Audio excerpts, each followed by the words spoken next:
you too old? When are you too old to try something new? When are you too old to learn a new skill? When are you too old to do anything? I say never. Unfortunately, from the time we are very young, we are taught, you're too old. You're too old to cry now. You're too old to play with dolls. You're too old not to know what you want to do in life. There's even a saying, you can't teach an old dog new tricks.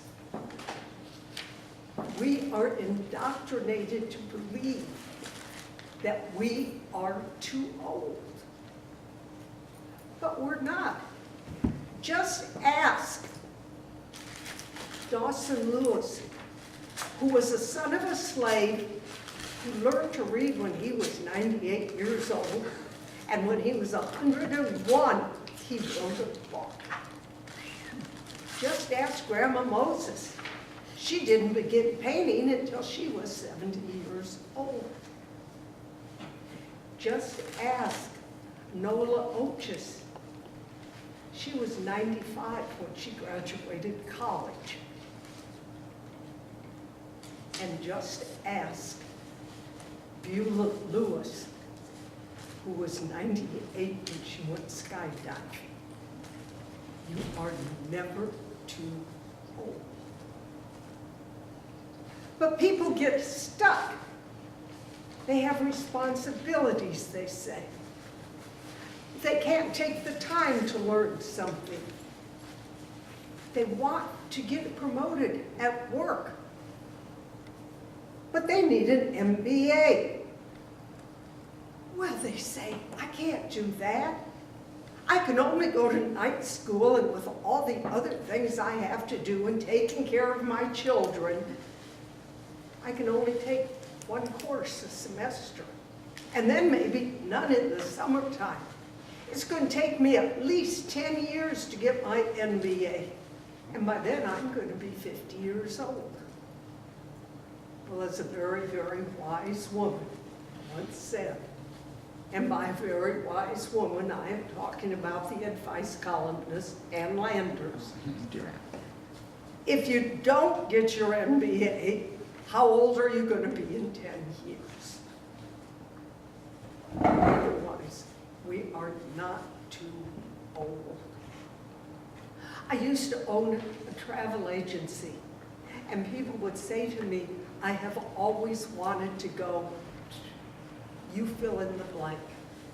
The place you have always wanted to travel, but didn't because you didn't have the money.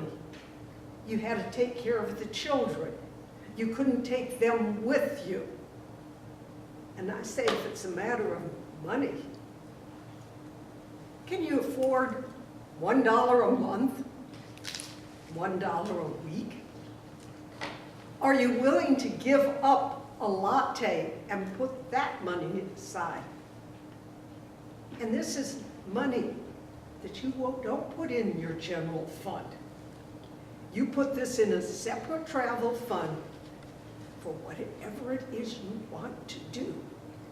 And no matter what comes up, I don't care if the kids need new shoes. You don't touch that money. Because if you hadn't been putting that money aside for this special thing, you wouldn't have it in the first place. How would you have done what it is that you need to do now? You'll find another way to do it. Now, I have been asked, do I live my life by the belief you're never too old? And the answer is a resounding yes. I always liked to lift weights when I was younger. I'd sneak into the boys' gym. But I was 48 when I took up competitive bodybuilding. Amateur, but so what? I've got second place trophies to prove I did it. And I looked great back then.